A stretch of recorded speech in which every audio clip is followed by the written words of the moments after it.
Good evening, everyone. Patsy Brescia opening a meeting of the Norwalk Charter Revision Commission at about 6:33 on February 15th. And so I'll take the roll call. Rick McQuaid is here. Michael Weatherspoon. Vanita Raleigh Watson. Here. Hi. Carl Dickens. Here. Angela Wasuna Here. and Tyler Fairborn. Here.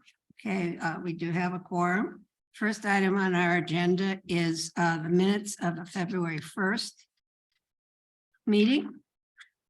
Motion to move the minutes is in order. So move. Mr. McQuaid moves, second. Second. Okay, thank you both. Is there any discussion on the minutes? Any corrections? Any changes? One Tyler? spelling, minor spelling, Okay, Mr. McQueen's name, oh, sixth paragraph down under discussion. wow, I missed that. I saw, looking where I put it.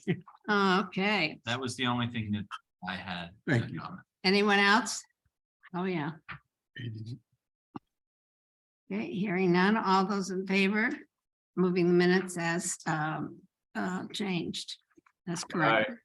Aye. All those in favor, thank you very much. The minutes passed.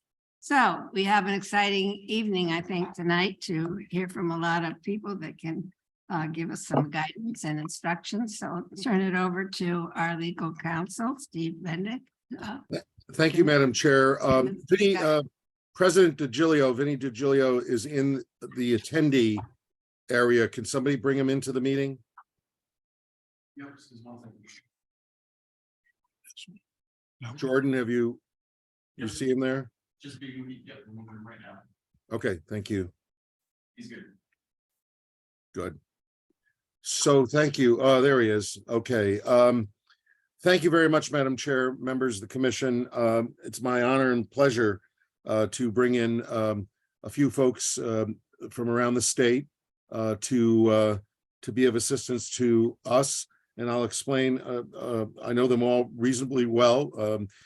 President Vinny DiGilio has actually participated in a number of our panels. In fact, he and Tom Livingston were on a panel together. Might have been for Hamden. I'm trying to remember. Maybe it was Hartford. I can't remember last year on a similar subject. And he represents a community similar to ours with a hybrid council with 2-year terms. So he'll be joining us. He's here this evening. My good friend and client and a member of the body that I served on for 10 years, Taisha Walker Myers, is the president of the New Haven Board of Alders. She's a really dynamic and outstanding political leader in that community, and I think well regarded throughout the state. New Haven, I also represent the New Haven Charter Commission as we speak, and she'll be talking about the same issue because New Haven is going through exactly the same debate and review that you're going through right now, where they have a 2-year term for both mayor and the Board of Alders, and they are going through the cycle of trying to make a determination about what they should do in the future. And so Taisha is here, and I'm very, very pleased that she is here. The third member who is here, I felt like I spent 3 years of my life looking at on a screen for 2 charter revisions in Hamden. Sarah Gallagher is a member of the council in Hamden.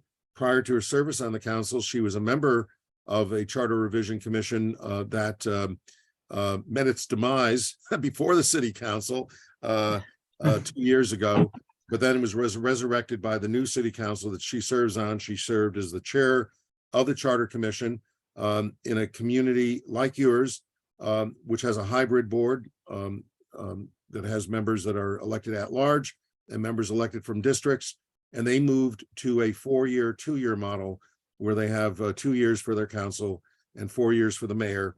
But the mayor's 4-year term will not commence until after the election of 2025.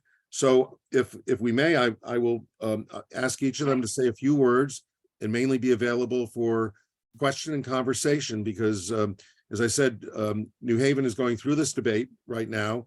And so Taisha Walker Myers is probably thinking about the same things you're thinking about. And so I thought we'd start off by inviting your sister city, New Haven, that's literally going through the debate, and to ask Taisha to say a few words, and then we'll move on to the other members. Well, we appreciate all of you guiding us and helping us and sharing your wisdom. So, And before I defer to Taisha, I want to say that Mally Rosado, who's an outstanding council president in Hartford, just took ill tonight, and she just wanted me to send her regrets and her regard to all of you. Just to point out for the record, Hartford is an at-large system, and Hartford has 4-year terms for both mayor and for council. They moved there about 20 years ago, but so they're in a different place than you are. I think the 3 speakers tonight are coming at a much more analogous situation. So we'll miss Mally, but I kind of explained what Hartford has to you right now. So I'd like to, it's my honor to introduce to you my good friend and client, Taisha Walker Myers, the president of the New Haven Board of Alders. okay. You and good evening to everyone. Thank you for inviting me to participate in your charter revision conversation, which we're having in New Haven. I've been the president of the Board of Alders since 2015 in New Haven, and I'm just here to help in any way and assist and answer any questions. But I think it is definitely a lively debate over whether we should go to a 4-year term or not. And I actually think, you can argue both for both or against both, actually. So I'm just here to assist, and thank you for inviting me again. Okay, well, we'll move on. Why don't we have, Vinny, if it's okay with you, Mr. President, if we ask Sarah Gallagher, because Hamden actually acted on this and the voters voted for it. I can point out historically, I'll point out for the record, I was counsel to their charter commission 11 years ago now, I think it was, where they considered and rejected the 4-year term because they thought it was extremely controversial.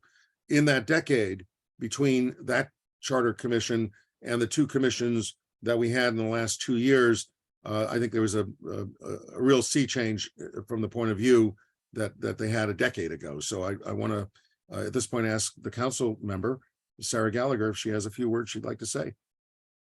Thanks, Stephen. Hello, everybody. So good to be with you here tonight. Thank you for inviting me. It's really actually very fun to be part of somebody else's charter revision process. I spent like We're last 4 sharing years. the pain. It feels so much less stressful, like watching yours than going through ours. So I feel your pain and the excitement that you're going through. I know it's a lot of work and a lot of hard decisions. So I'll give a little bit of background, and then I'll talk quickly about what we did and sort of what folks thought about it. So we, as Steve mentioned, we got to our 10-year sort of cycle for our charter revision, and in 2021 we had a 15-member commission that I was on, and that was all citizens of the town that opened up the charter and started to look at it. At that time, our sort of process was really led by, I think, public participation and comment. And so we really opened it up with several sessions of public comment, probably like you did as well. And we identified the areas and themes that were most important for us to address in our charter. And by and large, the things that raised to the top for Hamden was the need for financial stability and looking at the budget. And I'm sure you're all aware of sort of where Hamden is in that process. The second was looking at the professionalization of town management and accountability, and looking at, as we're growing as a town into actually a city, do we have enough professionalism in our government, and is it structured the way we need it to be structured to handle the needs of a city that we've been calling a town for many years. The third was ensuring transparency in government, which is related. And then the fourth was really around supporting equity for all town residents. And so given that, several of the things that we looked at had to do with town governance. And because of that, one of the things that we looked at a kind of a suite of changes that this conversation around term limits fit into. We looked at, did we need a town manager? Did we need someone to come in, or a related chief operating officer position? How could we really look at the finance, having more financial structures and getting a finance committee to work with our legislative council and the mayor during the budget process? We looked at, so several areas related to governance structure. When we got to the question of terms, we also weren't sure, what that would mean. So we actually invited a panel of, Steve invited a panel of guests to come also talk with us. Some had four-year mayors, some did not. And I think some of the conversation we had at that time, when we thought about the 2 versus 4-year term, was, was the mayor in a 2-year term able to really affect the policies that they wanted, that the public, and the voters had voted them into effect? Or were they basically having a year to impact policy and try things out, and then running again for the next year, and then having another year and then running? And that's sort of the cycle that I think our residents and we thought we were in, was a sort of 1 year on, 1 year off, and really having these 2-year stints.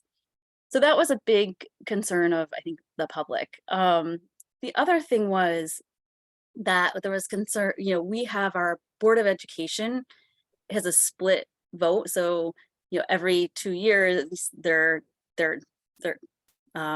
staggered, which is a term I learned through this process. So they're staggered. And so one of the concerns was, by switching to the 4-year term, would that change voter turnout and decrease participation on those off years for Board of Education members if there was only a couple of members on the ballot? And so that was something we wanted to consider. So we were thinking about that. I think the other thing we were thinking about was the impact on legislative council, and how did that, if we move from a 2 to a 4-year term, how would that impact legislative council members running for office? And we think we landed on that this would actually benefit legislative council members and really allow the residents to vote for legislative council members on the off years, and to be able to use that as an accountability structure. So the legislative council members wouldn't be necessarily tied to the mayor's ballot. They would be tied to what they were trying to achieve within their districts or within at large, and would really be voted on more of an autonomous nature. And that really provided sort of a checks and balance in those off years when we moved to the 4-year term. So all in all, we, based on what we heard from other towns, based on sort of what we were seeing across the country, I think Steve mentioned before, there's sort of been this movement, it seems, from 2 to 4 years. The other thing I want to mention is we felt that with a 2-year term, we were kind of limiting ourselves in the candidates that were willing to run for mayor. We found that in some of the, cities and towns across the country that had 4-year terms, you opened up the pool a little bit, because more folks are willing to kind of put their job on the line, their professional job on the line. They're not in, if they're doing something else, to run for mayor for a 4-year term, because there's a little more stability there and they're able to achieve more, rather than a 2-year term, which is not quite as stable. So we thought, it could open up the candidate pool as well for mayors.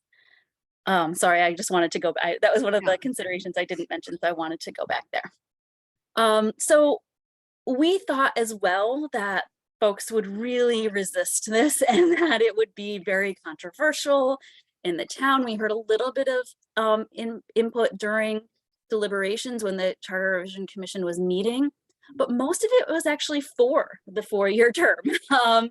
Very few folks came out to speak against it.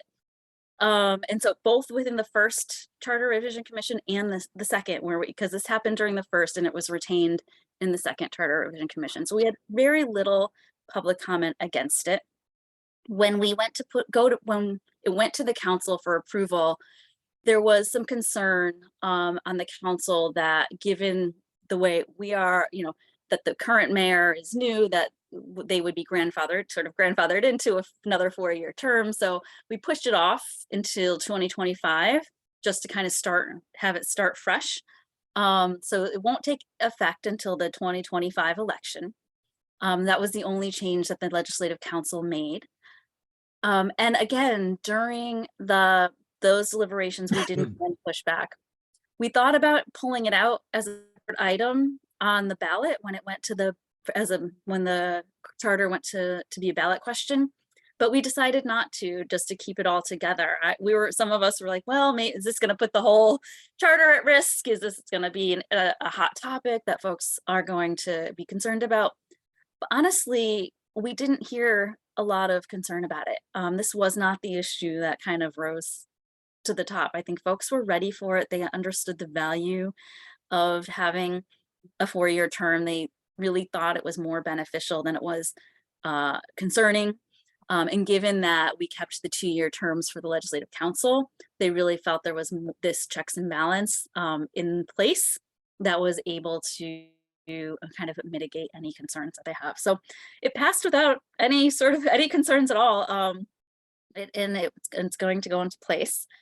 So I think, Steve, is anything I missed on sort of our No, term? the only thing, and Sarah just talked about this a moment ago, I think that one of the mollifying facts for people who might have concerns about the length of a 4-year term and the lack of accountability is the fact that you do have the counter election. You have the council that serves as a bellwether, so that if a mayor is abusive, if a mayor is off the rails, you don't have the mayor at the top of the ticket or a political party that is pulling for the ticket. And the fact that they have districts also means that neighborhood representatives, like New Haven has a ward system, neighborhood representatives have a much better shot at breaking through any political party machines or structures. So I think that probably helped. I don't think that was articulated a lot because there was not a lot of opposition, but I think that the idea that they had this counter election, the by-election, was a factor in probably alleviating any concerns that people might have had about accountability. So that's the only point I'd make. Yeah. So one thing I'll say, we were concerned about voter turnout. That is something that we talked a lot about in sort of structuring this. Do we need to change the Board of Education terms or align them in any way? And so we decided that was one of the reasons to move it to 2025 is because we have I think it's a 5-7 split or with the Board of Education and how they're split. And we put the mayor with the 5, I think, in the council with the 7. So we sort of broke it up so that we could maximize and really incentivize a voter turnout. So we are hoping we'll get more folks voting in more elections rather than having everyone, having decreasing any voter turnout or participation in any way. Madam Chair, sorry to interrupt. I just wanted to let the record know that Michael has been on. He was listed as an attendee, not a panelist, which is why you couldn't see him, but I wanted that on the record. Okay. Hi, Michael. Mike. So thank you, Sarah, and I'm sure we'll open up for questions for you and for Taisha. But I want to introduce now your neighbor from the north up Route 7 in Danbury, Vinnie DiGilio, who has been the council president for a number of years, decade now, just about a decade or so, or am I right? I've been on the council for 10 years, 10 years on the council. Okay. Yeah. And Vinnie is in a community with a very similar structure. They're a little smaller in Danbury, 86,000 population, and 86 and change. And they have a hybrid system, and they have a 2-year term. And I thought it would be, and I don't know if they've gone through the debate on a 2-year, 4-year cycle, but I thought it would be interesting to have somebody from a 2-year cycle town where they are not currently debating the issue to see what their history has been and what issues have come up with respect to the issue of the council and the elections of councils. So my pleasure to introduce the president of the council of Danbury, Vinnie DiGilio. Thank you, Attorney Minnick, and thank you for inviting me again. It's always a pleasure getting a call from you and helping however I can, and being included is very nice. I think the 4-year term, 2-year term, like you said, Danbury is a smaller city. operate very much like a town, because we were one not long ago. And with 86,000 people and really steady growth and trajectory, presents its different challenges. Going into charter revision, I think you used the word earlier that another town met its demise with a charter commission, and we did that earlier this year, tried to get that off the ground, and that did not work. And we'll be looking to hopefully try again and try to provide a little more education and scope. But it was surprising that we couldn't get it off the ground. But terms are always the most sensitive. I mean, a charter revision, I look at it as the terms are obviously one capacity of what we're here to talk about, but there's a lot of an ability to clean up a charter, clarify some things, create some flexibilities, given the times and a host of things besides terms. But one of them being terms, our subject today. We have a 2-year term. We have a hybrid type of council. We have 21 person council. 14 of them are wards, so 7 wards, 2 person per ward, and then 7 at-large positions, all in the same cycle. And I think one of the challenges, and Ms. Gallagher spoke about it, was just maybe perhaps the recruitment and the experience level. We're kind of see, with a 2-year term, everybody's been announcing elections earlier and earlier, January, February. So really, you have 12 months before you have to get going, make a decision before speculation and things start. So, you kind of, from a continuity perspective, it kind of goes to our growth.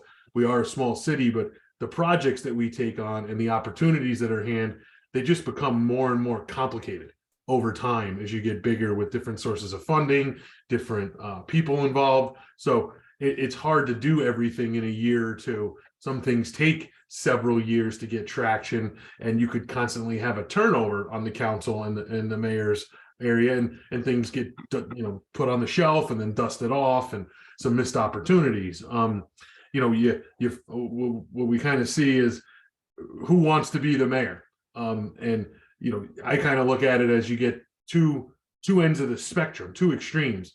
You get people that are maybe don't have a lot of professional working or life experience that really want to do it, or you get people that are into their professional lives or careers, and it's a different perspective, and that has to tie into how long could I be a mayor for, what am I giving up, how much money is there to be made as mayor, does that translate into a career path and opportunity for people? So there's a lot of facets to do it, and it's a challenge for somebody maybe to look at, giving up or abandoning a career or putting it on pause for something that may or may not be something, 1, that they like, or 2, that they're able to secure again, and really have to start thinking about that every 12 months. That could be a lot, and you might miss out on really good talent and don't have that wide net to cast. So I think you want to be able to capture everybody in their experience and life experience and professional experience for all the right reasons, and just have a better pool of folks. The projects I mentioned are a big deal, get very lengthy. We're a border city, which is a little different than some. We're a New York border city, and we have amazing access when it comes to New York City, down county, to everywhere, with people on the call, all the way up to the Hartford area. And all of those things are getting bigger and better, and they take a long time to put in place, and with a lot of players. We also have a board of ed with the staggered elections. I think that my personal thoughts on it are, I think we really need to entertain a 4-year mayoral term. We need to look at that staggered, whether it's wards, 1 cycle, at large the other cycle, but that could help with if you have an issue with a mayor where the community can speak, can elect folks, can pause things, or effectuate some change there. And then I guess the other point, maybe I'll end on this, stop blabbing on this, is when it comes to the slate, being part of 5 different elections now, I've had the unique experience of, we have a legislative leader, a majority and minority leader for each party, and a president, so a 5-person leadership team. And I'm a little unique in that I've held all of the leadership positions on our caucus. So I've worked with every leadership position in different capacities across 3 mayors. And one thing I see at a town committee level also is filling a slate of people that want to be part of something and want to volunteer their time, because we're all unpaid, and needing to start that recruitment process every 12 months is very, very difficult. And an opportunity to show some longevity, some staying power in a position, and reduce the campaign process by 50%, perhaps the fundraising process by 50%, makes a lot of people uncomfortable. These are all maybe some of the things in the background that aren't necessarily the issue at hand with the mayoral term, but looking at terms and slates and how you're able to recruit and really have staying power and engage folks for long term. Not everybody's into the fundraising and campaigning side of things, and I think if you didn't have to do that as much, there'd be more people that would be interested in stepping forward and helping. And there'd probably be more people willing to help veterans or folks that are experienced doing it, knowing that it doesn't have to happen every 12 months with new people over and over again. It's a lot of work, and I'm speaking to the choir here, but it's a lot to manage, not to mention the actual work of being on a council and holding leadership positions. So there's a lot of merit to it. I'm hoping that we could revitalize the discussion for a charter revision, handle this as well as other aspects to tighten up things and modernize them and put it in place down the road. I think the unfortunate part about terms is it gets very, very partisan very quickly and tends to shut things down, as opposed to really look at opportunity to open things up and have a discussion and really be frank about, hey, we always talk about things that come up. What could we do better? How could we address this? How could we prevent this from happening? Put ourselves and the departments in a better position. Well, that's the charter. That's how you can do that. And if you're serious about doing those things, you need to open a charter and look at these and not put the blinders on just for partisanship in terms. Thank you, Mr. President. Steve, can I add one thing, please? Because I was being very modest in the beginning. Of course, Madam President. Yeah.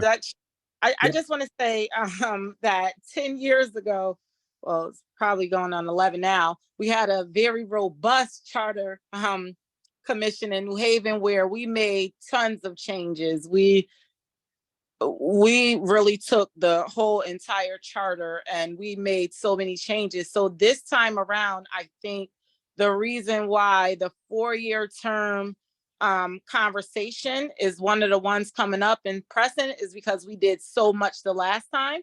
So this is more like a cleanup in New Haven for us.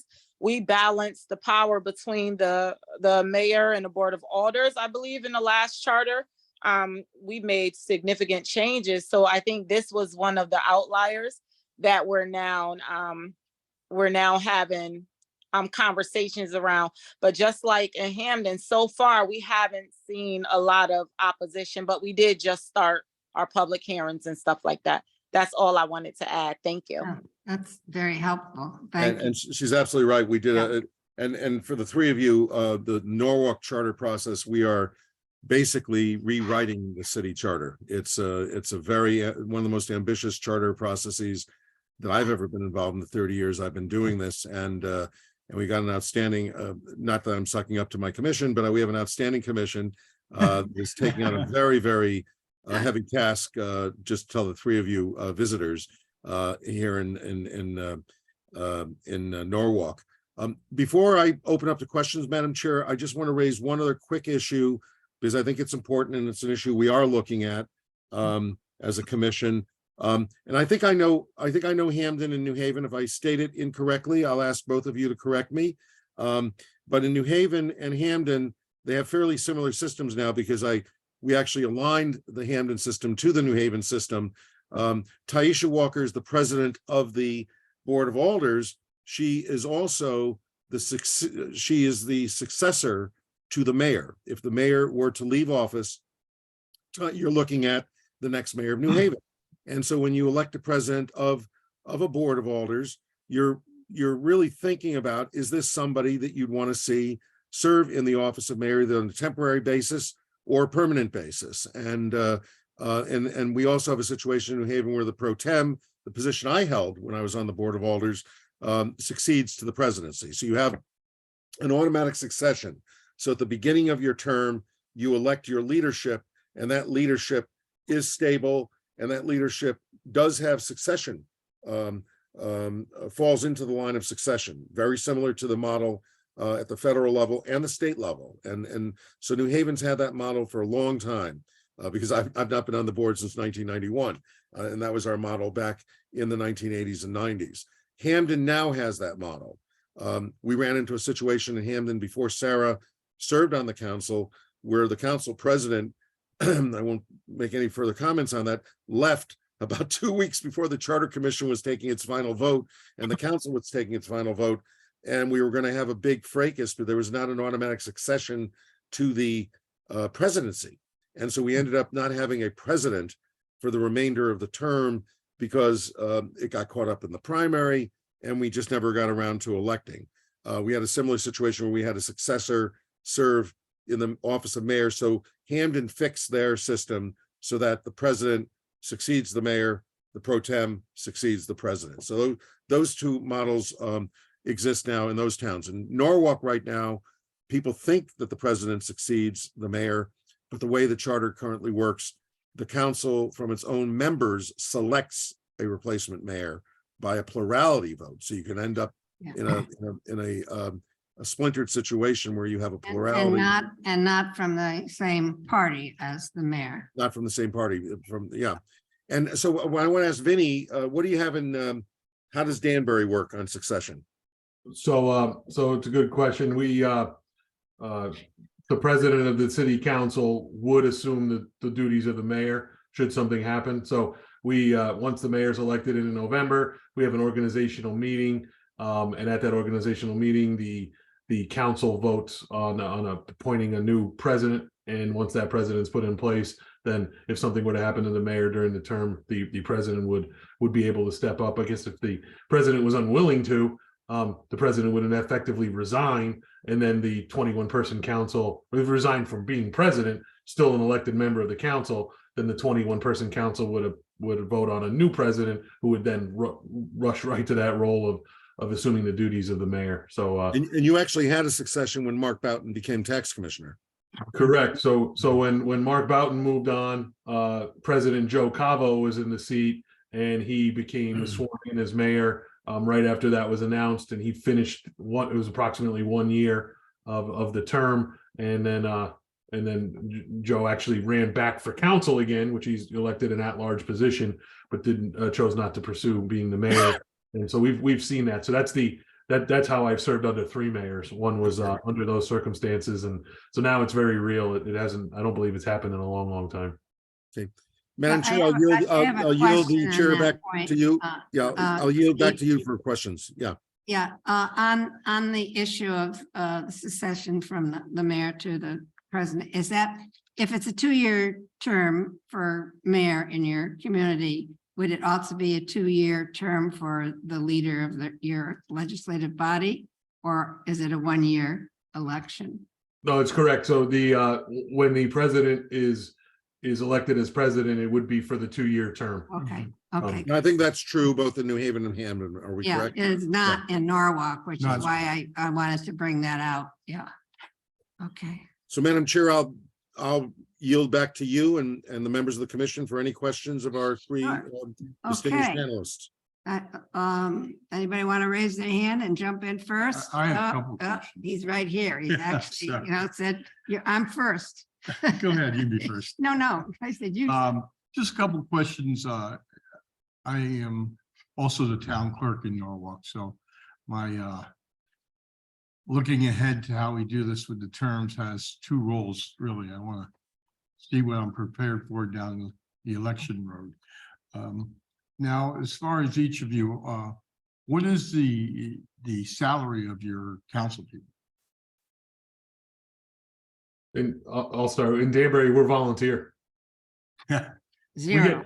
We have I say our pay doubles every year. I have 10 zeros right now. You're doing well, Vin. All right. Sarah? I- Oh, I'm okay. sorry. Yeah, we have a small stipend. It's about, I think it's 2,000. You could see it And I has a do- big I don't impact on wanna- the councilwoman's I do want to say, Rick, you reminded me that we also changed the term of we have a elected town clerk, and we changed their term as well to 4 years to align with the mayor. Yeah, that was gonna be one of my next questions. Thank you. Yep. Taisha? In New Taisha? Haven, Yeah, $1,000 too. It's a stipend of $2,000 in New Haven as well. Okay, thank you. Then I was gonna also add town clerk terms, because we ran a charter in 2016. And the only question was 4-year terms for town clerk and the mayor. It went down badly. But my question also is is your town clerk elected or appointed? So it's basically, are they 4-year terms and are they elected and appointed? So, Vinny? do you- Yeah, so our town clerk is a 2-year elected term. They are the top 3 of every slate are the mayor, the treasurer, and the town clerk, all aligned same terms. Okay, thank you. Sarah? Yeah, so we have I mentioned a elected town clerk, which we changed to 4-year term. We did talk briefly about should the town clerk be elected or appointed, but it was a very short conversation that folks really felt strongly should be elected. Tisha? And for us right now, everybody's on 2-year terms. Our town clerk is elected. And it's also right now on the table if that should be 4 years along with everyone else. and just for the record, since she's not here, I'll speak for her. In Hartford, the city town clerk is appointed by the city council. So, Wow. yeah.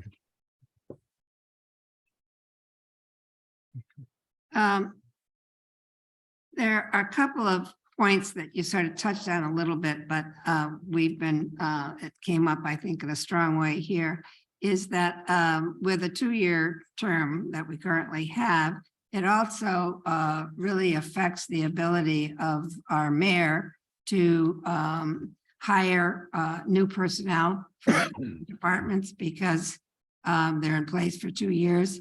And interestingly enough, some of our appointments that the mayor makes are for 4 years on non-paid positions. So non-paid positions, as well as trying to attract qualified people to help us run our city. So have you had any experience with those 2 issues? I think for us here in Danbury, yes, every 2 years, the mayor does have the purview to change out the number of staff members. Before our current mayor, we had the longest serving mayor in Danbury's history for 20 years, 10 terms. So there was a lot of continuity there, but in theory, every few years, you could easily change out some key positions, chief of staff, administrative staff, community relations, community service type roles that we have in the mayor's office, which as well as we have a legislative assistant position that supports the city council specifically. They're housed out of the mayor's office, but they are appointed by the mayor. Some people think that the charter revision should include those being appointed by the council. So it's just a different purview. But yeah, the continuity in the mayor's office, we've experienced a lot of great continuity. The existing mayor was the former 20-year mayor's chief of staff for 6+ years. So there's been a lot of continuity there. But that could be really scary, seeing that kind of turnover. And then again, it goes back to the same point you're making about attracting talent where they're much more vulnerable for not wanting some more job security. So good point. Okay. Sarah or Tisha, do you want to address those issues? I mean, I think Yes. Vinny's really, oh, go ahead. Go ahead, Tisha. I was gonna say, yes, when a new mayor is elected, there are certain positions that he could switch out. Some, that was previously mentioned, chief of staff, but a lot of our, positions are like, they have like a contract, so you can't get rid of them. And we experienced that we had a new mayor come in, I believe it was, and don't quote me on this, a couple years ago, like 4 years ago, I believe. And it was limited, places that he could actually replace the existing people that already work there. But as time go on, that changes. But there are some like chief of staff, the people that work in his office. Our legislative director works directly under me. So I'm the one that approve our budget for our legislative office. I'm the one that if I would like them to get a raise, give the raises. I'm the one that basically can revisit whether they should be there or not. So that's kind of our role in New Haven. But so far, I can say that we've been working with a lot of the people that was from the previous administration, and it's been going really well. Sarah? Do you have any thoughts on those? Yeah, I mean, I think my colleague said it pretty in line with those. I think one of our thoughts with the 4-year term was that it would trickle down to the rest of the appointees in the mayor's office and department heads. We also have a lot of folks who kind of have been around for a while and have that historical knowledge. But I think, with each mayor, the mayor's office looks a little different, and there's always a little restructuring, and it's nice to know that from a council perspective, as we're thinking about financing and how that looks, that it's going to have time to understand if it's working or not, because I don't think you can understand in a year if that restructure kind of worked and it was the most effective. So it does give you a few years to look at that. And I wholeheartedly agree that, if you really want strong candidates in these in the high level positions and in department heads, you really want to be able to compete with the other towns and neighboring states to bring folks in and really look at that professional pool, because folks will move if it's a 4-year position. They're not going to move for a 2-year position. Right. So I do think you really just do open up the level of candidates that you can pull from for those other positions in the administration. Okay, thanks. Any of our commissioners have other questions or? Yes. Who, We have a hand up. I think Carl and Carl, Bonita, and Angela all have their hands raised. Okay, so how about Angela? Because we haven't seen you in a couple of meetings. No, thank you. And thank you, Sarah, Vinny, and Tisha. This has been incredibly helpful. I guess for me, I was really hoping that, one of you would argue for the 2-year term. Tell us why you think that might actually be a good option. And so I guess just to get a sense from all of you, are you all, is it sort of the trend now that you go into the 4-year term and that we're not seeing any of the towns really arguing for a 2-year term? Would that be an accurate statement? Because I haven't heard anybody being pro the 2-year term, which is what we currently have. First. Yeah, I'm personally a proponent of the 4-year term. I think what winds up happening is the Danbury City Council and it's had a majority of one caucus for a long time. So I think the 4-year term discussion kind of becomes a non-starter with the minority party that's on the council, and creates a lot of issues there and discussion, and has been, I think, one of the reasons why we haven't been able to kick off what we need to. But yeah, the 4-year term, there's a lot of people that are very interested in it, but it comes down to why it's not moving forward. At least in my opinion, it has to do with some partisan issues and whatnot. But we're looking to work through some of those. I think for all the reasons we stated, I feel there's an appeal, and a lot of my colleagues and people I speak to are saying, geez, I can't believe it's not 4 years. I can't believe you can do, you can work on things and see continuity and and even know, the old adage, you don't even know where the bathroom is for the first year. And then you got to start running for your job again. It's a challenge, and I'm not aware of anybody that's pro 2 years for any other reason than partisan at this point. And then is there a parallel conversation around limiting consecutive terms if we are going down the 4-year term route? Well, that's a legal issue. We don't have the ability in the state of Connecticut to impose term limits. So it's 3 years. So it's right? unlimited terms. But the way, just to talk about, and Hamden moved in this direction, by the way. Yeah. The argument for the 4-year term is, some would argue, and I don't want to take a position, is stronger when you're looking at the executive who has to manage the government, Yeah. hire the people, bring the people in to work for the multiple year terms. As Taisha pointed out, New Haven department heads have 4-year terms. Actually, they have 4-year contracts, and so they overlap. And so new mayors are stuck with department heads, but they tend not to be political figures. They tend to be people who are subject matter experts. And I think she said that they still do work with people who were appointed by the prior mayor, who hold over for that period of time. So that was kind of New Haven's way of getting around the 2-year term. But moving to the 4-year cycle gives the mayor an ability to hire people, bring people in from out of town. The offset is the 2-year term for the council or the Board of Alders, to offset the mayor. But because the argument's not as compelling on the legislative side as it is on the executive side, but that's the way it's been working in several communities. Waterbury went in that direction with 4-year term for mayor, 2-year term for the council, the Board of Aldermen, they call it in Waterbury. Speak a little bit to it, right? So when I talked about what we're doing in New Haven, that's what we're doing now. That's the conversation that's on the table. I mean, I feel like people can argue. I mean, I came into a 2-year term, right? I've been on the Board of Alders since 2011. Been leading the Board of Alders as the president since 2015. So I feel like we can talk about some of the benefits of a 2-year term versus 4-year term for that body. I can argue both sides all day. But,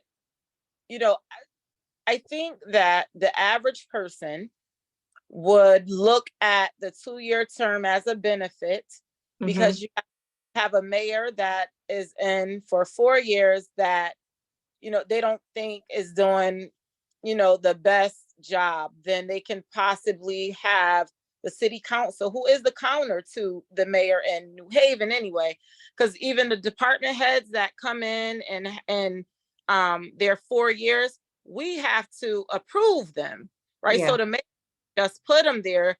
Certain positions like fire chief, police chief, all of those things in New Haven, we have to approve. So if we say no, it's a no-go. So I feel like a lot of the charter changes we made 10 years ago, I think is leading a lot of people to think about why a 4-year term for the Board of Alders makes sense. If you look at the history on how much turnover we've had in the last 12 years, it hasn't been much. So people, I believe back when I first started, a lot of people assumed that more people would be engaged and more people would actually run if it was a shorter time because it would be less time commitment, but that's not how it's actually turning out so far. But we're still in a conversation. We haven't made a decision whether we're going to go 4 years or stay 2 years or not. We're still talking about it. But we definitely thought it was a conversation that was worth entertaining and hearing both sides of it. I'll probably invite some of you from Norwalk to come speak in New Haven in a couple of weeks. Sorry, while I have the floor, but just very quickly for Sarah. I mean, so could you maybe just talk a little bit about how you socialized this issue with voters, how you positioned it, the 2 versus 4 years before the vote happened? That's a great question. We actually talked a lot. We did several information sessions. I mean, this process was a long process. We had 2 runs at this, so it was like 3 to 4 years and 3.5 years in total. So voters were really aware that this was happening, that it failed the first time. It became part of an issue when for the election, and many of the candidates were talking about it. So during the election process, it was talked about. The commission members had a website that they used to communicate some of the meetings and what was happening. We members had a communications committee in the first commission that went and actually spoke with many of the associations across town, civic associations and different community groups that meet that were very active. So we talked to them about the different components of the charter revisions. So the term limit, the terms, 4-year terms, plus many of the other things that were in it. We had many changes in we created commissions, we did lots of things. So to talk about those different aspects of it. And so we probably did 12, many of those over the course of the year. And then we created a pamphlet that we had at the end that outlined all of the different changes. And we did not pull out the 4-year term specifically. Like I said before, like we thought it was going to be an issue, and it ended up not being as much of an issue. So folks wanted to talk about, all of what was in it. We created a finance committee to work with the legislative council. I mentioned folks really wanted to talk about what's it going to do, and is it going to take what's the role, and how is it going to take the place of the council, and they're really wanting to know how that worked. So that it didn't end up being our biggest issue. Our biggest issue was a chief operating officer that the commission had wanted to add, but the legislative council removed it. And that was the big issue in Hampden that folks really debated and ended up coming out of the charter revisions. But so we had and I'm sure I can share them with Attorney Mendick to share with you, but we had a trifold that we made and were able to hand out to folks. And we had some really short social media materials that people could see. And then we were available for questions. So I tell all my commissions, and it's a great question, Angela, that your job doesn't end when you send this over to the council. Yeah. You've worked along, by the time you're done, time Sarah was done, you will have worked on this for the better part of 9 or 10 months, 11 months, in Sarah's case, a couple of years. And so it's really important that the leadership on a bipartisan basis really take leadership in the November election cycle. Whether you form a PAC, some actually do. In Fairfield, they formed a PAC. Waterbury, we had a PAC a number of years ago. I encourage op-ed articles for the local newspapers, for the various media, social media that you have now, to be active on social media. And so they do all those things. But here's the other point I want to point out to you. There's a secret weapon that the municipality gets to pay for, which is called the explanatory text. And that explanatory text, where you're permitted by statute to publish a document that goes issue by issue to discuss what you've done in the charter revision, not advocating the position, but stating what it is you've done. Because very often opposition to charters are based on fear, based on conjecture, and sometimes mistruths. And the explanatory text is an official document that's prepared by your colleague, the town clerk. It's the town clerk's responsibility. I think there he is. There's Rick. The town clerk has the responsibility for preparing the explanatory text. I will work with the town clerk, presumably, to help put that together. So that's a very, very important thing. Let me point out one last thing on Hampden, because I know everybody worries. They always say to me, we want to make sure we win in November. Hampden did not lose their charter in a November cycle. The charter that we lost. Remember, I told you they couldn't replace the president of the board of the council.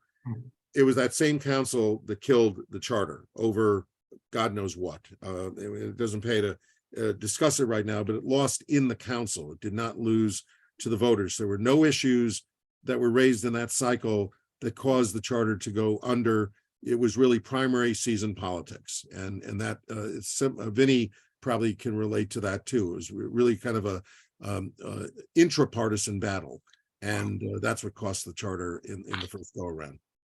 Sorry, and I know there are a number of other questions. I think you have three members. Carl, Madam you Chair. had wanted to ask some questions? Yeah, we'll get to everybody. You're- I'm off mute. Yeah. I okay. had a couple, and one of them just got answered. Angela asked basically the same thing, but anybody that's on here that brings knowledge to us tonight, and thank you for coming, can answer this. Because my concern, as my fellow commissioners have heard me say on many things, is how we communicate to the public. And so Sarah had brought it up at first, and that's what I was going to direct it to you. How many of these public hearings did you said you just made a number, 11 or 12, I think, but do you know how many of these public hearings that you held? So we could go back and count the public hearings, but we did a couple things. The public hearings we did at the beginning of the process, and then we actually opened each charter revision commission, the second round. We opened each charter revision meeting with public comment. So every meeting we took public comment. We had sort of a following at one point because it had been going on for so long. So we had sort of a regular folks, the residents who would join us. So that happened every meeting. And then we had a public hearing at the end of the process, an official public hearing before we made our recommendations and voted on them as a commission and made them to the legislative council. So there was an official public hearing then. And then when it went to the council had a public hearing, an official public hearing to open it up. And then I think had another, and then, had their round of deliberations, and then had an official public hearing before they voted. So those were like the official ones. What I mentioned before were not hearings, but us going out to different community groups and being speakers, like how I'm talking to you now. Folks would invite us to come talk to them about the charter and what's in it and ask questions so that they understood it. We didn't officially use that as public hearing and taking comment for the charter, but it was more informational for us to be able to share what was happening in the process. And that was okay with the rules of our process to be able to participate in those outside meetings. Okay, then the second big question is, how did you publicize this? We don't have a lot of, believe it or not, we don't have a lot of ways to publicize things that go on in Norwalk. And while I'm very familiar with social media and work in it and that sort of thing, I don't always think that's the most efficient, particularly in Norwalk, because everybody has an opinion, as they do, I'm sure, in your towns as well, in cities. But that's where what scares me is that you put it out to social media, somebody will comment on it, somebody else will comment on it. So, and by the time the 5 comments are done, it's not the right story. And so I was just curious on how you publicize it. Yeah, we had a website dedicated to the charter revision process. So the Charter Revision Commission has a website, had like a page on the town website. And it was, so you could link to it and you could see all the meeting agendas, you could see the notes, you could see the old charter and then the revisions and backup material as we were working on it. We I don't know how you guys are doing yours, probably similar to how we did ours, kind of went through section by section and used track changes to make recommendations and then kind of voted on it at the end. So at any time, folks could really kind of see where we were and use those backup materials, look at those backup materials because they're all attached to the agendas. So that was there was that. But then, like I mentioned before, we had in the first commission, we had a communication subcommittee that really tried to use mostly through social media, Facebook particularly mostly, to reach out to the different community groups and the different, neighborhood web pages that are in the town. We have a Town of Hamden website, so our Facebook group. So using those mechanisms as best we could to get it out. Did we miss people? I'm sure, there were folks who weren't plugged in and didn't know about it. Invariably you will. Yeah. I mean, I don't know the answer to this about our website, the city's website. And Rick, I don't know if you know this or not, but I don't know how many hits our Norwalk website gets. I know there's some, excuse me, people that go there to look at different places they can sign up for hearings. But I'm concerned about how we even drive people to the city website. Because I've talked to some people, don't even know we have one. Yeah.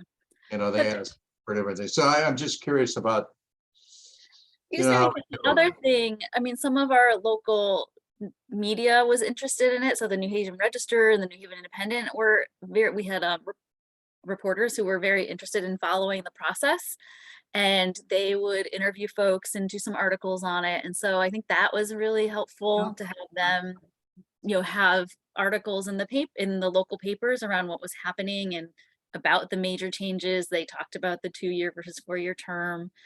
They talked about it, so it was part of the media too. And so that they were helpful in getting folks to know about it. New Haven has a very lively newspaper environment online, the Independent and the more traditional New Haven Register. My experience now in Stamford, the Advocate is doing a little coverage of the Stamford Commission. I don't think I've received, it's very unusual. I don't think I've received any calls whatsoever from the media regarding Norwalk. So I don't know what your local media is like in Norwalk. Since we're live and in public, I will not give you my opinion. One of the issues that we have to deal with is that our charter, we're going back to 1913. And so it is not, it's very confusing to anybody. And Steve has been culling through and bringing the issues together. The budget could be mentioned in 5, 6 different sections. So it's a mess and very difficult to understand and follow, and to try to, that's a real challenge to get something out that is clear.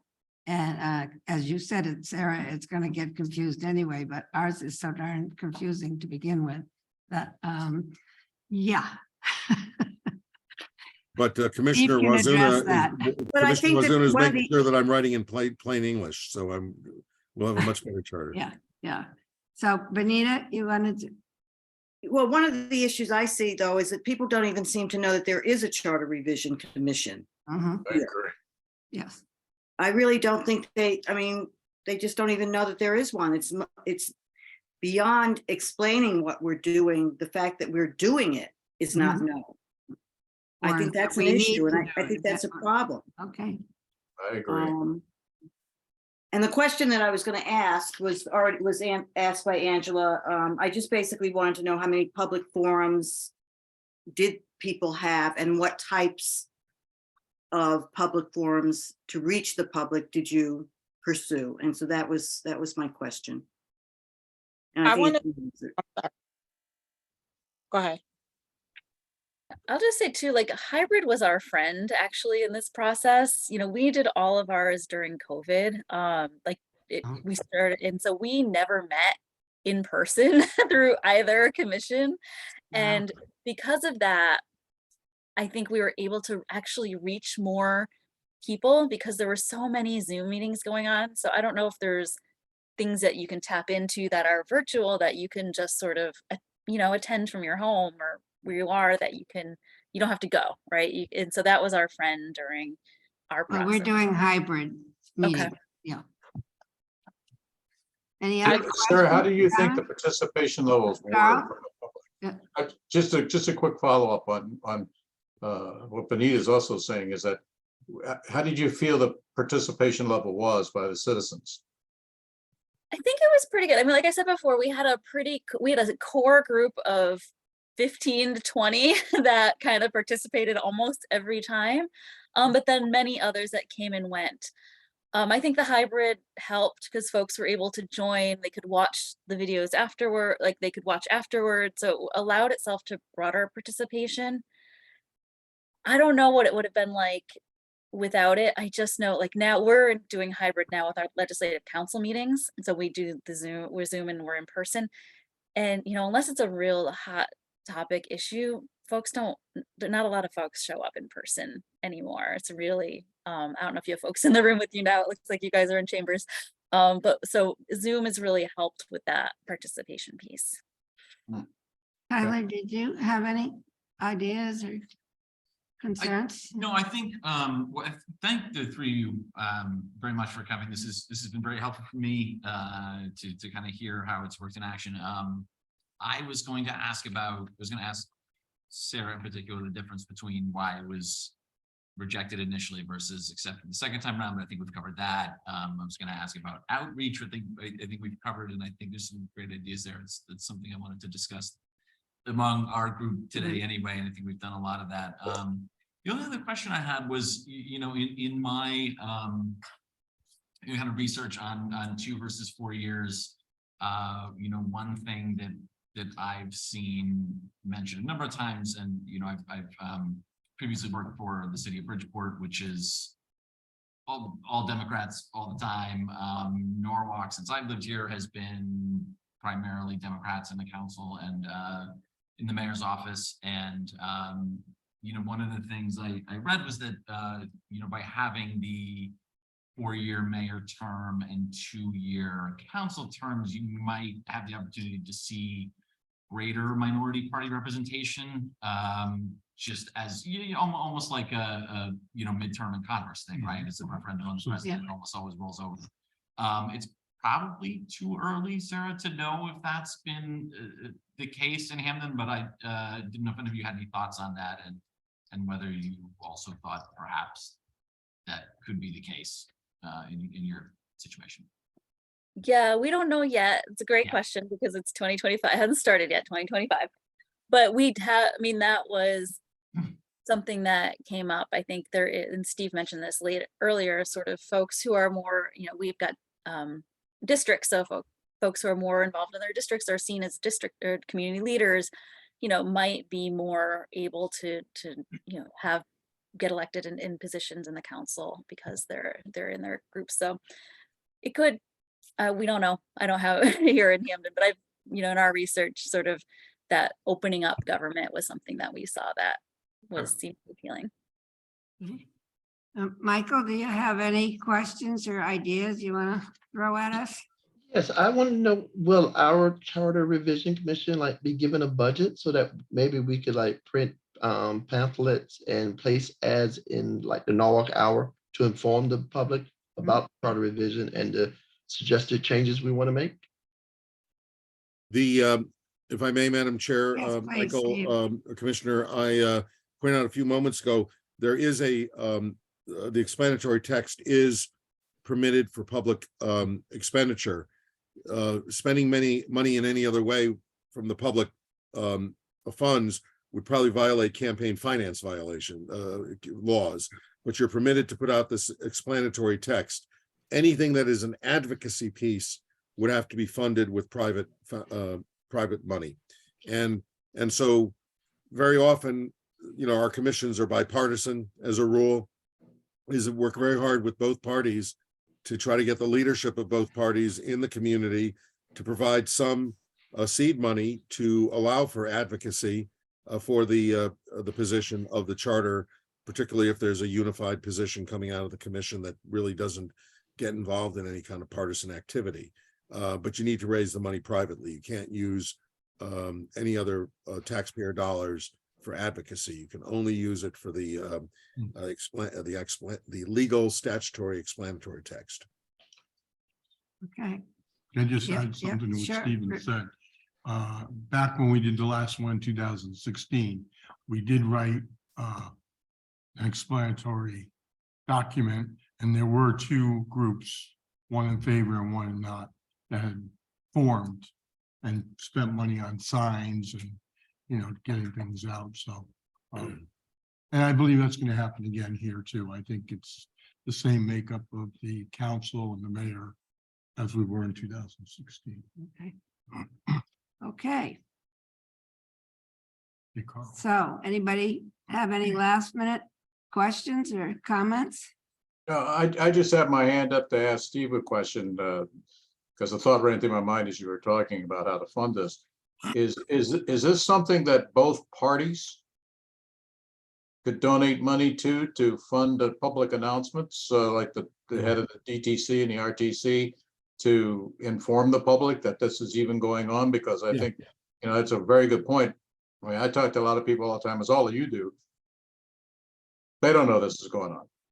I just said that, and that's why I work with my chair and the usually vice chair and other leadership of the commission to make sure we have a unified commission, that we try to avoid partisan divides, so that all the bipartisan members of this commission can go to their two political parties or three or four, depending on the community, to get support from those parties to help with the signage and with advocacy. Advocacy. The explanatory text is explanatory. You need to spend some money and time on advocacy. And there's some things that don't cost money. Some of the things that Councilmember Gallagher talked about do not cost money, and they just require the time of the former commissioners to give. And so that's it. Yes, you can get the parties to support it. Okay, thank you. Michael, you have your hand up. My question's been answered. Okay.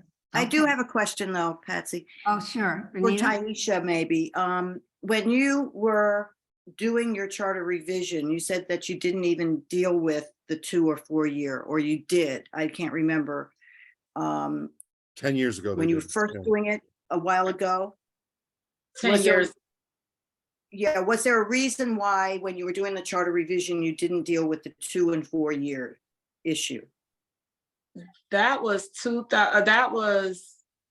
the very beginning of my term, and that Mhm. was under a different president. I'm not really totally sure why. I know previously, but I'm pretty sure Steve knows why, because he was our counsel. But I do know it was one time prior where it failed. I think at the alder level, because the mayor didn't want the board of alders to have 4-year terms, but the mayor wanted 4-year terms. So it fell there before. And I'm not sure how much it came up the last time, but this time it's coming up. 11 years ago, we were dealing with a 20-year mayor. We had a mayor in office for 20 years. It went back so long ago that I was his corporation counsel almost 25, 30 years ago. But he was in office for 20 years and went through one cycle where there was active debate on the 4-year term, and for the reasons Taisha indicated, it went down. 11 years ago, 10 or 11 years ago, when we were looking at this, we were doing, as she said, a lot of things. We were really trying to, and I'm very proud of the work they did as a former member of her body, that they really strengthened the legislative body in that process. And that was a very key and critical thing that they were trying to accomplish. And I think that the general feeling was, and I didn't talk to the president at the time was George Perez. George wasn't deeply involved in that, but I think if you talk to the chair of the commission, who's the chair of the new commission, actually, we just made a judgment call that we didn't want to tackle that issue. We had other bigger fish we wanted to fry, and we wanted to really clean up the charter and reorder it. It was a pretty substantial reorder. It's one of the most substantial ones I've done. Norwalk will be the most substantial one I've done. There's just not even a close second, because we really are, as Patsy pointed out, really trying to fix this document and reform the document even more so than the government. It's really, we want to have a document that's readable and understandable, and then you can come back 2 years or 4 years from now to reform. In New Haven, we were doing restructuring at the same time that we were trying to realign and clean up the document. So the issue was not a significant issue at that time. Okay. Thank you. Okay. Well, I think nobody else has a hand up, so I think we're good, and we certainly appreciate all of your time that you're donating to us. It's been very, very helpful, Sarah, Vinnie, and Tisha. And who knows, we might be calling you back. Thank you You for. might be speaking to their group. I can guarantee you somebody on this group will be speaking to their group. Okay. Okay. All right. Thank you, everybody. all. Thank you Thanks so, for so having us. much. Thank you. Bye. So much. Have a great night. Good night. So I hope that was helpful. it was Wow. very Yes. helpful. Well- I think, yeah. And just think, there's 169 cities and towns in Connecticut, and they probably all do it differently too. You know, it's just crazy. Yeah. Wow. Well, there's only 100 towns that have charters. There's about 69 that do not. So Right. that's a different True, issue. true. Yeah. So once you clean them all up, then you're gonna start writing new charters. for all the 69. No, some of them. God, I don't think I'm gonna clean them all up. I'm touch. I'm happy with the big cities. I'll be happy with all my big Okay, cities. So, So do I'll we leave it up to want to you. talk anymore? Does anybody want to express their concerns, their interests on these issues? Or do you want to move on to something else? Well, one topic that we were talking about, getting the word out. Nita had talked about and others. I have a very good rapport with Abigail from Hearst, which is Norwalk's coverage. I'm gonna give her a call tomorrow and send her in the direction of, we need to get some information out there because we have been together since September, and really there hasn't been anything said, or some of you said, they probably don't even know we've been doing this every other week for so long and where we stand and how far we've come. So I will definitely give her a call tomorrow and go with that. I also thought the idea of a charter revision commission website is something that we probably should get up and going, and tie it to the city website. And tell people that's also available too, because, if we're putting all this work in and we're doing some great things, really should get out there, because we don't want to wait till the last minute when the public hearings come up and everybody comes to us and they'll say, well, we didn't know this, we didn't know that. So I think it's important that we. Both Okay. Hamden and Hartford had Facebook pages, Yeah. and they broadcast Facebook Live. So their meetings, I don't want to make Jordan's job any more difficult, but their meetings were both live on WebEx or Zoom and Facebook Live. And so that introduces you to a slightly different audience. That may be another way to reach out as well. We're live on YouTube, right? Yes, aren't we, Jordan? Jordan? We're live, aren't we? Are we live on YouTube? It's saying live up there. WebEx or. Yeah, it says it, and it says it's recording, and you're right, Yeah. Michael. I just didn't. Yeah, I mean, it's funny because a lot of these things, as we've all been on different things, has been on YouTube over the last 2 years. You get some feedback from somebody you know. Mhm. And I spoke just the other day with Nancy on something else. She called me about something. And I also talked to the Hour. They called about a similar situation. And neither one of them brought up anything about the Charter Commission. And I mentioned something just passing because I don't want to get into a long thing with them. But I just, I said, you guys should investigate this and know this. And I'll even throw this at, our own party here, Rick. I've mentioned this to the chair and to the districts about, I have also. I'm sure you have. I said, can you publicize this? In your district meetings or just in the newsletter to the members that this is going on and this is important stuff, and don't get it through hearsay. And Well, that's why I did that, Crickets. Carl, was because I didn't want it to become a political topic. right, and it shouldn't be. That's what happened the last time. It Yeah. became part of the election and the election. Right. I want us going into this where everybody's on the same page and it's smoothly, put through. And, go a municipal election, they'll pick anything off the tree to use. And that's why I want to make sure we get this out to everybody, because there's going to be people on both sides that like some and doesn't like the other part of it. But I really have told them, the party faithfuls, and the Republicans. But yeah, again, it seems like it's just falling on deaf ears and waiting. But I think if we go the Nancy and the Abigail route, that we'll be able to get some press on this. In the Well, next. let me know if you need my help on any of those. two. Absolutely. I'll be in touch. Probably most- We also have admittedly, I only poked around on it for the first time today because I was sending the link to someone in my district, but we have the Charter Commission page on the city website, right? I mean, it's got links to the minutes and the agendas, and it's got Yeah, so under the boards and commissions page on the city website, there's the links there is a charter revision commission page that has agendas, it'll have minutes, actions, members. and it has the form where any member of the public would be able to make a suggestion or a comment.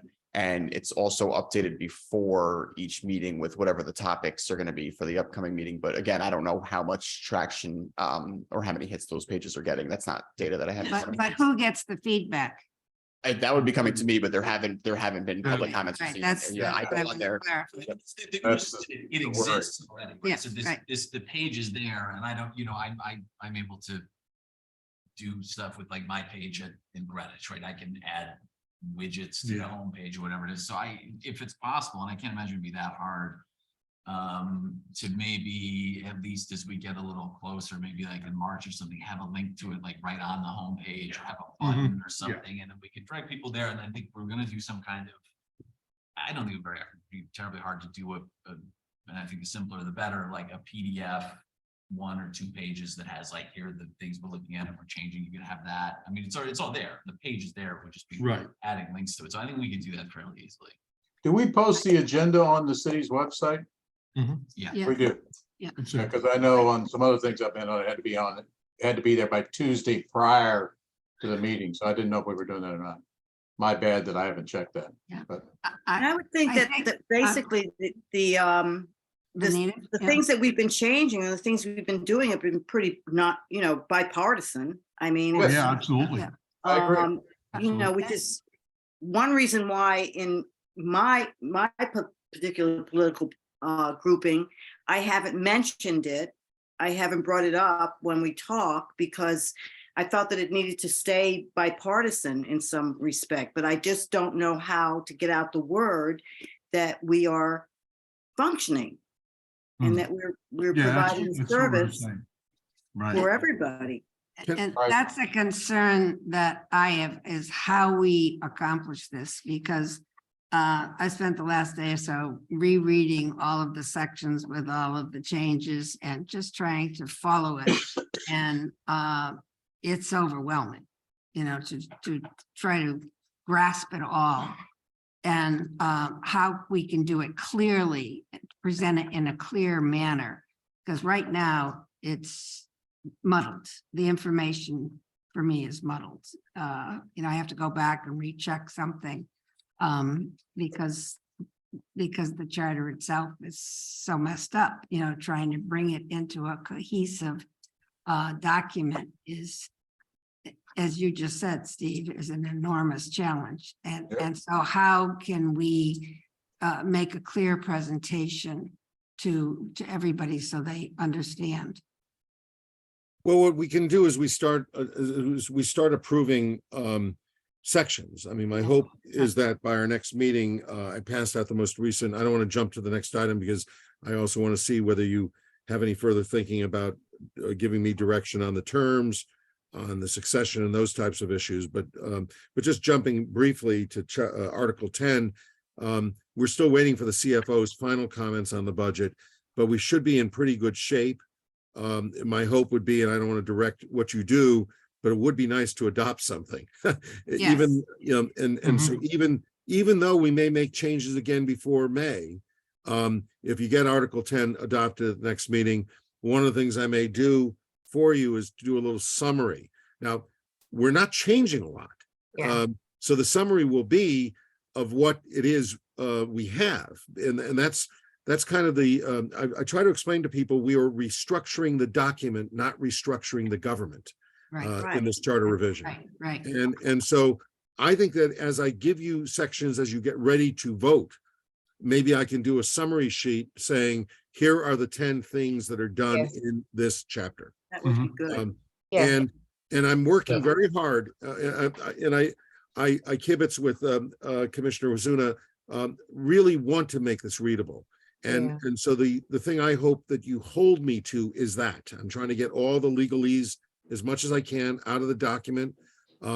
in first drafts, you'll still see the legalese, because the first draft, I'm trying to make sure I've got everything in the document, and then we work toward where we are. And so the budget section is probably a good reflection of how that will evolve as we move toward approving it. And I would hope that we could do it at the next meeting. We will pressure, I've asked the mayor's office to get the CFO to give us his final comments so that we can do that. But I agree. And I think the real key, but the hardest thing is going to be for me, there's no way that we're going to be able to do a red line. Yeah, We're going to be, I've heard because that. yeah. there's just no way. Much. That's the point I was trying to make. Yeah. This And is that's why why, the summaries, yeah, the summaries are going to be critical, right? Just really Exactly.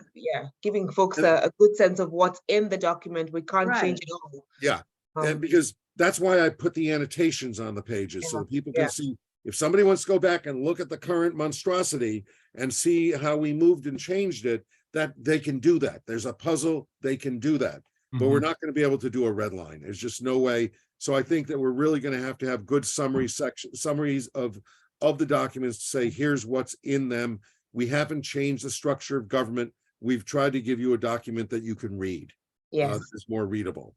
And that's ultimately, I think, we're going to be what we're going to try to accomplish. So what I'll do is I'll experiment when we're ready to approve Article 10.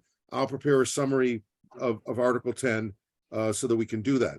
Will that be for our next meeting, Steve, or If you'd when? like, I mean, it's up to you, Madam Chair, as long as I get the CFO. to give me- Yeah, yeah. well, good luck with that. Yeah. He- Well, he it's budget is- no, season, but he's not. No, seriously, he's in the middle of the budget process. He's they're overwhelmed. And so. But we have a deadline too. We have a deadline, so he's, You yeah, he's got to be impressed upon he's got to be impressed upon that. I've talked to the mayor's office. Hopefully we'll get that taken care of. So, All right. so my okay, hope would be for the next meeting, that would be the principal item of business for the next meeting. But do you want to discuss any of the substance of what we discussed tonight to give me some direction, or how do we want to do sure, this? I'm happy to. Anybody want to jump in first? I would just say that it seemed to Okay, me, Carl? maybe I wasn't doing counting, but it seems they all lean toward the 4-year term, and it all makes sense what they're talking about. And I don't mean this in a political manner or anything, but look at the 2-year terms of how Congress is run. Because as soon as you get elected, you're running for re-election. And that's always been a problem. And that was kind of brought up, I thought, by some of these folks tonight about in their consideration. And I do believe strongly that in order to attract your best people to run and put money into a campaign, if I'm running for something that's 4 years versus 2 years, I'm probably more apt to stick my toe in the water than I am if it's a 2-year thing, knowing that, and it's been said before, and we've all experienced this in other jobs or political jobs or whatever, you really don't know anything the first year you're in a new position, particularly government. So you're just getting your feet wet, you're just knowing it, and bam, I got to get out and run again. So anyway, my vote is I'm leaning very strongly toward going for the 4 years. I'm Well, more you're- like- I kind 4 of years agree for with both? you, All right, though. let's go one by one. I guess it was Angela that. But Yeah, can I- no, just everything- just everything- clarity. Okay, Clarity, 4 years for both offices, Carl? I actually tend to think that the 4 years for both offices, for council and for mayor. Now, I don't know what that does, Rick, in setting up election cycles, this, that, and the other thing. I mean, that's above my pay grade. I have no idea how you schedule stuff like that. I just wanted to get That's- clarity on that. That's. But I say, yeah, my vote would be for 4 and 4. I concur with Carl, everything he said. okay, all right. I Anita? I agree with Carl too, and it makes little difference if they're voted in for 4 years or they just keep running every 2 Uh-huh. years and it's the same person anyway. Exactly. So, Okay. Okay, Michael, you want to jump in? Well, I support 4 years for the mayor and 4 years for the council as well. Uh-huh. And let's see, Tyler, you, So my question, I mean, when you have the 4-year terms be staggered, right? Because I feel like you lose some of the check. with the council, Lose some of the check on the mayor when you have concurrent 4-year terms, because I think, Yeah. I think one of the things that happens now is you have both council and mayor running at the same time. The mayor's a big draw, he drags the council along with them, right? Whereas if you had a 4-year mayor term, things aren't going so well, whatever, and you wanted to see a change, you would have the opportunity to do that in voting for the The council. council 2 years into that term. Right, the check and So you're balance. talking about basically what you would need to do. I was talking about this in another community to establish this, you to create a stagger. So you both would have 4-year terms. But the first time one of the entities goes to the 4-year term, the other entity would have a 2-year term. And then 2 years later, go to a 4-year term. So you both have 4-year terms jumping over each other. So the council would have one in 2025, the mayor would get elected in 2027. So you keep them off cycle. So the mayor never runs with the council. Right. That's what you're aiming for, Tyler? I mean, I personally, I'm in favor of a 4-year mayor term and a 2-year council term, but if the majority wanted to see 4 and 4, I think you would have to do what you just described. All right. Okay, Rick? Yeah, I'm coming from, again, I come from two directions Right. on this. If we were to do it with 4 and 4 with a stagger, I would go along with it, like Tyler said. And I would probably separate that with the at-large and the districts. Maybe staggered 1 year where we do at-large and the next 4-year election, we do it as the districts. Because I like the 4 for the mayor and 2 for the council, only because of this changeover of council people. And that one party thing where a lot of people are talking about, I think they'll mix it up. You'll get minority representation in the off year of the mayor. Right now, we have been consistent in the last 10 elections. 10 years, yeah. At top of the ticket, if you really look at some of the elections, the first person on the ballot and the last person on the ballot are getting just about within 100, 200 votes of each other.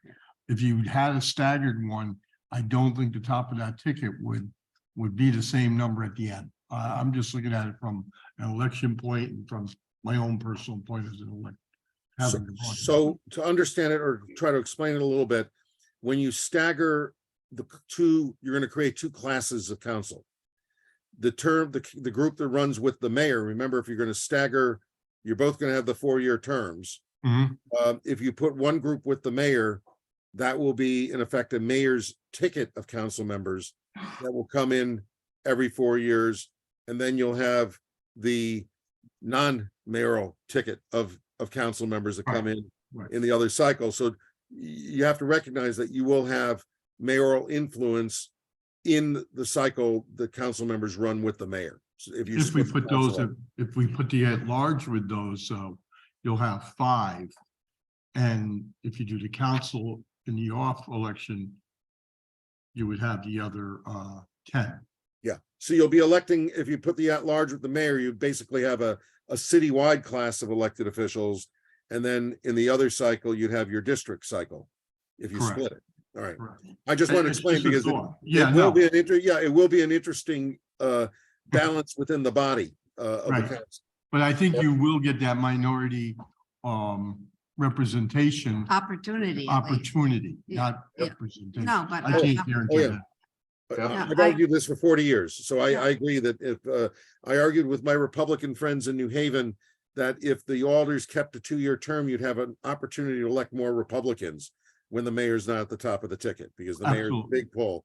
And that's why I've always argued, I don't have a position that I don't have a vote here, but I've always argued for the council that they're better off in having their own cycle when it comes down to it. I believe 4-year terms, being someone that has to run every 2 years, it really does become a pain.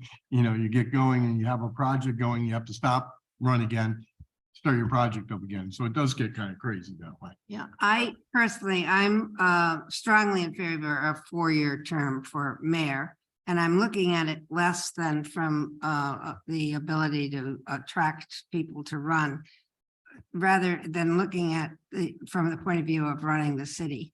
And my life has been heavily involved in construction projects, roads and schools and all the rest of it. And I know how long it takes to get a project going.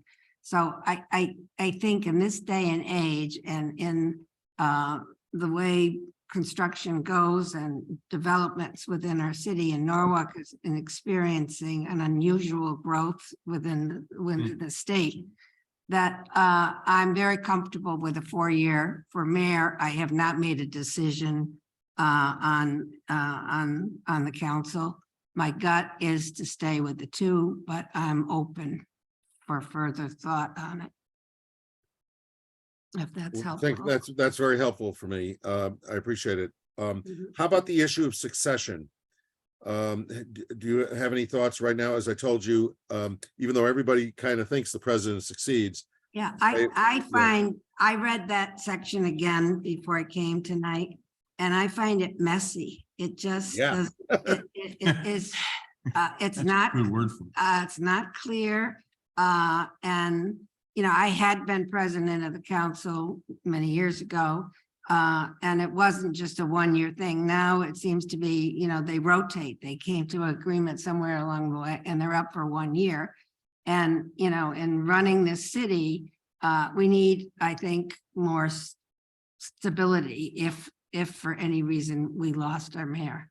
So I think we got to really talk about that. And then I also found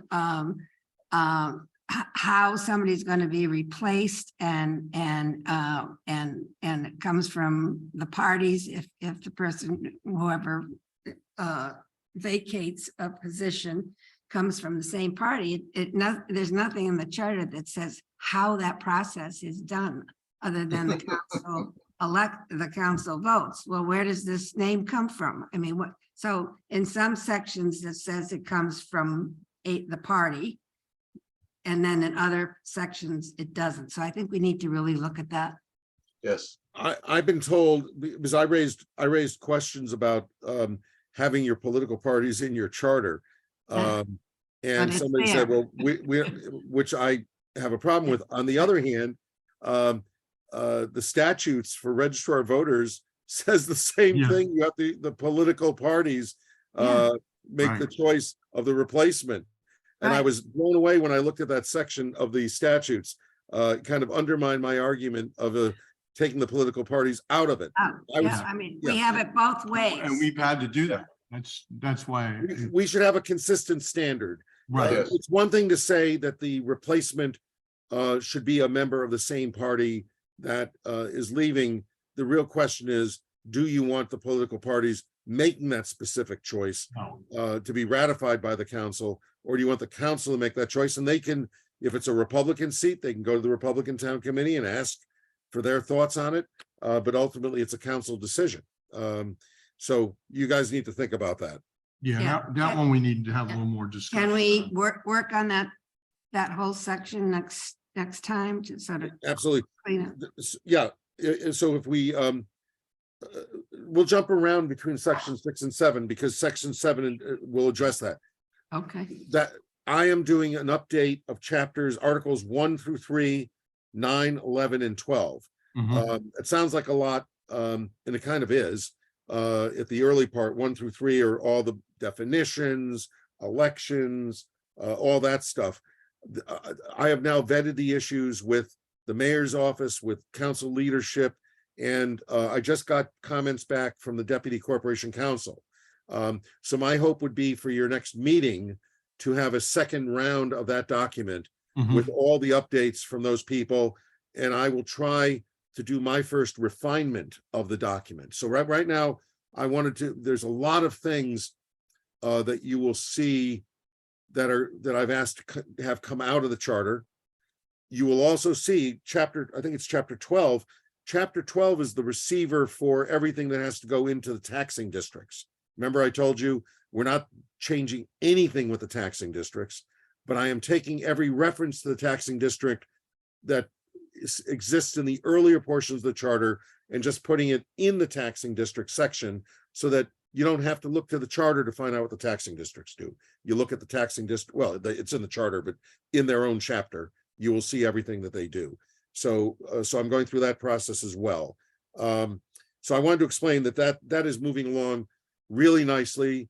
And, you know, so my hope would be at the next meeting, you'll see a cleaned up version of Articles 1 through 3, 9, 11, and 12, and you'll have the budget ready for action. I will also try to get to you if you know, if it's okay. Are there any questions on that before I jump to the next one? Any thoughts? That's good. Good. Article 4, I actually have run that through council leadership, through city halls, looking at it as well. And I think, well, I have it right here. I think, yes, Brian Candela has actually looked at that as well. Article 4 is the Common Council. Now, that's an interesting section. One of the things I handed out to you today, Patsy asked me to do this, and I always follow the lead of our chair, for the record. I got out to you the Municipal Powers Act. Everybody got it? Everybody Yeah. see it? I have it. I Yeah. put it somewhere. When you Yes. look at, yeah, and you don't have to read it, you don't have to memorize it. But what I want you to do is to understand that so much of what is in your charter is in your charter because the Municipal Powers Act didn't exist. Mhm. All right. And so the fact that the Municipal Powers Act exists means that your municipality can do anything that's in the Municipal Powers Act. It doesn't even have to be in your charter. You can adopt an ordinance because an ordinance, as long as the ordinance doesn't violate anything in your charter, if the Municipal Powers Act says you can do something, set up an ethics board, you don't need to have the ethics board in a charter. I always believe ethics boards should be in charters because I think they should be mandated in the local constitution. But you don't need to put it in your charter because the Municipal Powers Act gives you the power to do it. So when we get to the council section, that's going to be a section you're going to see massive change because you have tens of pages, 20, 25 pages of the things that says you can do this, you can do that, you can do the other thing, you have authority over wood buildings, you have authority over pig pens, you have authority over brothels, you have authority over this, over that, over the other thing. It's unbelievable. And what you're going to see is I'm going to make a slight modification of it is I went through and I will show you, I'm going to do a box in the early section of the document that's going to show you everything that is coming out. And I'm going to show you the parallel provision in the Municipal Powers Act that says you can do this, you don't need this provision. Mhm. So it's going to be the most radical portion of the charter that we're going to change because we're going to be taking an awful lot out. But I want to assure you, and I will assure the council, we're not taking powers away from anybody. In fact, I'm going to have a provision that gives the council the ability to adopt ordinances on any area where they are authorized by law. So the Municipal Powers Act, they have to become convinced that everything that they have now is in the Municipal Powers Act. I can assure you. That's that it is. key. What you just said for our saleability is key. Yep. And so how do we get this, you know, it's 20 pages, easily referenced or having people read the charter, know what they can do from this act. Well, I'm going to try to create what I did in my first draft, and Tom Livingston thought it was just too cumbersome, and I agreed. Is I took all the captions from the Municipal Powers Act, not every word of the Municipal Powers Act, Right. every caption in it, every subject matter in it, and I put it into the body of the document. That itself becomes like a, you know, almost a page of subject matters. It's certainly shorter than 25 pages, but it's still a pretty dense piece of prose. And what I did is I put the reference to the Municipal Powers Act in. Then I had a footnote to that section to show these are the sections that are coming out that are connected to that. Mhm. That's not going to be in your final charter. I'm going to create a chart that lays out those sections and shows you what's coming out and says, This is why it can come out, because state law says you can do it. And the other thing I will point out for the record is I'm not aware, I will double check this before I make an affirmative statement. I'm not aware of any municipal power that's been taken away. The municipal powers have been added to over the years, and Excellent. nothing has been taken away to my knowledge under the Municipal Powers Act. And so I don't think you have to worry about losing something. The other thing I want to point out for the record is there are things that are going to stay in from your current charter. And I'll give you a good example. You currently have an ability that most municipalities in Connecticut do not have, the ability to control firearms. Most municipalities would give their right arms to have the ability to control firearms locally. That's in your charter. You got it. It's a special act of the legislature. Now, whether you're going to be able to do anything about it, whether Second Amendment warriors were to come in and stop you, is another issue, but it's a power you shouldn't give away. It's also powers over other dangerous instrumentalities, and we're leaving those kinds of things are being left in there.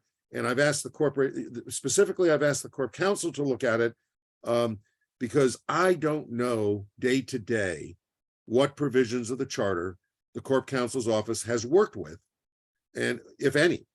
And so there may be something that I think is obscure or unnecessary, but the Corp Council will say to me, we just had a case last year and we have a tradition of dealing with it this way.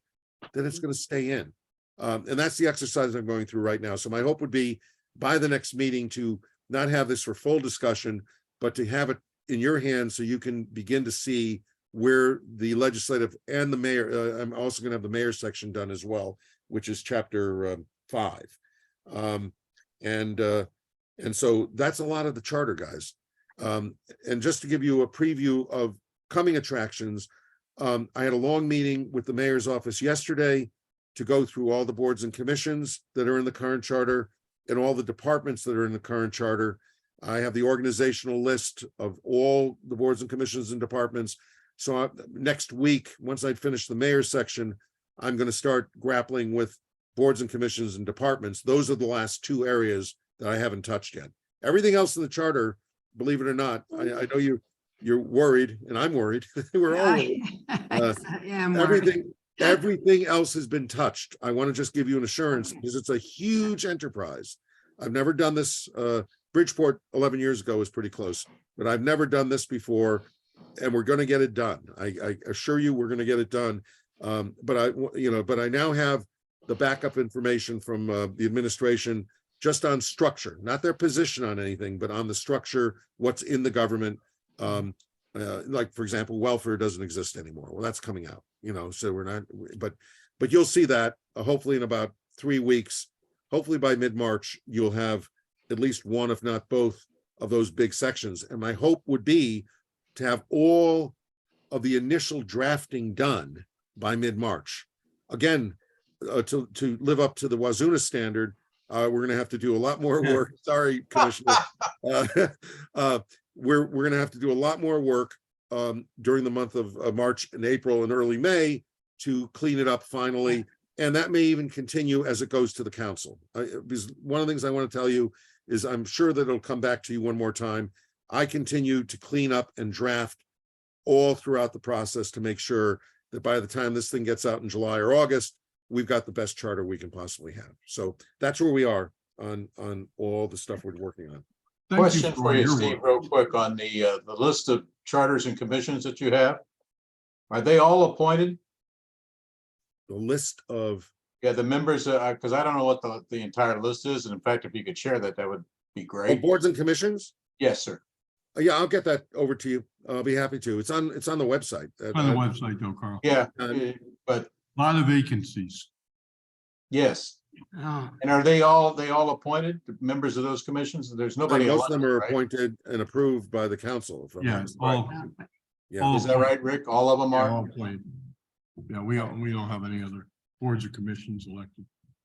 The Board of Ed's the only other. So the full Right. list is on the website? What? Yes, Okay. Then Yes, Steve, you I'm don't have working to from send that, me and I'm working from the organizational chart to And I was see just what- gonna say, sorry to cut you off, Steve. Carl, if you, on the city website, you would go to city government on the right-hand side on the homepage, and boards and commissions will be one of the things that pops down. And that'll list all of them, and it has, specific, what specifically needs to be done to be filled on that board or commission. So, and I can send you that link as well. That'd be great. I appreciate that. Okay, do we want to talk about anything else tonight? I would only say that when you were talking, maybe I'm wrong on this, Steve, but you mentioned summaries. I think that would also be helpful. I know it would be for me, I think, would be helpful for all of us. Well, that was my intention.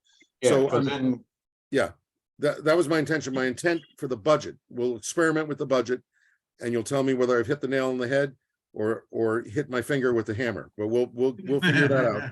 Next, we'll figure that out in 2 weeks. My plan would be to experiment with when I send the budget over to you, I will give you a summary of what is in that document.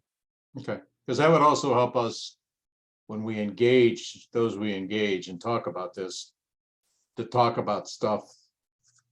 And if you want a summary, I'll share it with you. Can we do Yeah. that or not? Oh, no, absolutely. Look, it'll help me because in May, I've got to draft a transmittal letter for Patsy to sign. Okay. And so the more I get done in terms of summaries now, the easier the draft will be when we get to May and have to send this over to the council. And I think what, Carl, you're really going to is we need talking points Yes. and to have them articulated for us, perhaps. Yep.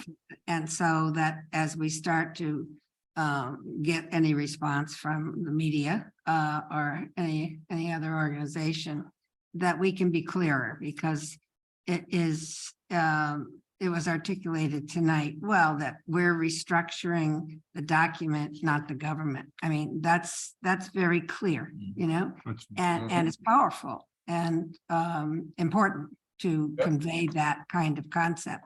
So we need some tags that we can use and think clearly when we're out with friends and being challenged.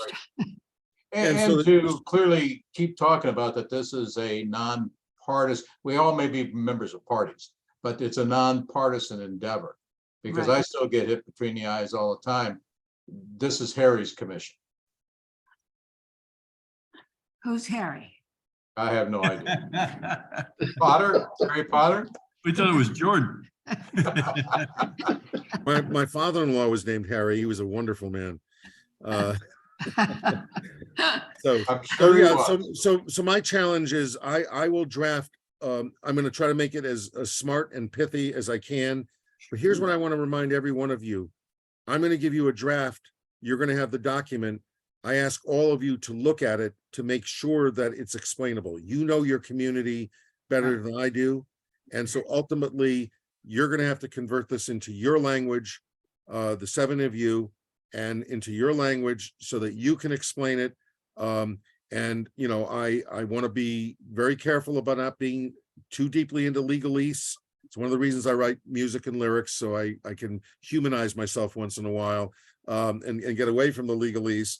And but it's ultimately yours. And so when I send it over, hopefully it'll be useful to you. But what I also want is let's not let it become a dead issue 2 weeks from now. You guys should look at it and say, we could explain it a little better than that, Steve. And here's what we Sure. recommend. So I want you to, there's no pride in authorship. I'm going to work my tail off to make sure this is the best document for you, but I need the 7 of you to read them and tell me where we need to make it clearer. And it's not just Angela's, it's all of you. I need every one of you to do that. And we have really almost 3 weeks now before our next meeting. So I really urge all of us to take that instruction from Steve and give him some written responses.